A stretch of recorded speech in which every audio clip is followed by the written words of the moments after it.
5 things that you need to know if you want to set up a trust for your family. A lot of people are interested in making sure that their affairs are sorted for if and when they pass away to make it as easy as possible for their loved ones.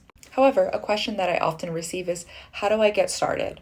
So, in this video, I will help identify the first 5 things that you need to know to get started to create a trust for your family. Thing number 1, determine what type of trust is best for your family when considering your family's unique situation and when considering the laws in the state in which you live in. There are various different types of trusts, such as revocable trust, irrevocable trust, life insurance trusts, asset protection trusts, Medicaid asset protection trusts, and those are just to name a few. Thing number 2 is you're going to choose a trustee.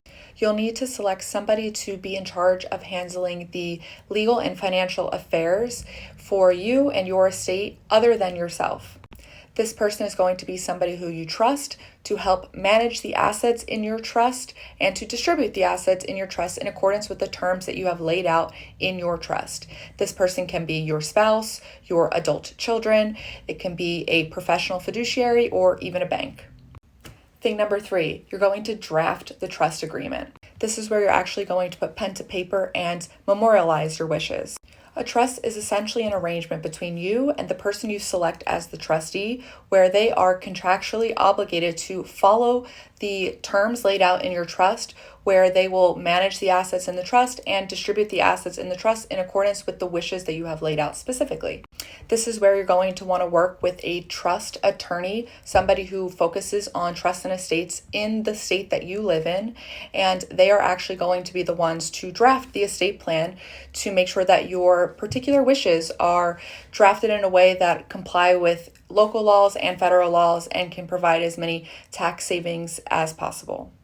The trust will lay out all of the details of your wishes, including who the beneficiaries are, what the trustee's powers are or what they are not allowed to do, and when the assets should be distributed and how. Meaning, do you want the assets to go to your beneficiaries outright in their name, or maybe you want to provide their inheritance in a lifetime asset protection trust.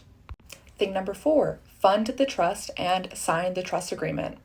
Once your attorney has completed drafting your trust and you have signed it in the presence of witnesses or have gotten it notarized, whatever the laws in your state require to validly execute a trust agreement, now it's time to fund your trust. Now this is really important because your trust is essentially worthless if they're not properly funded.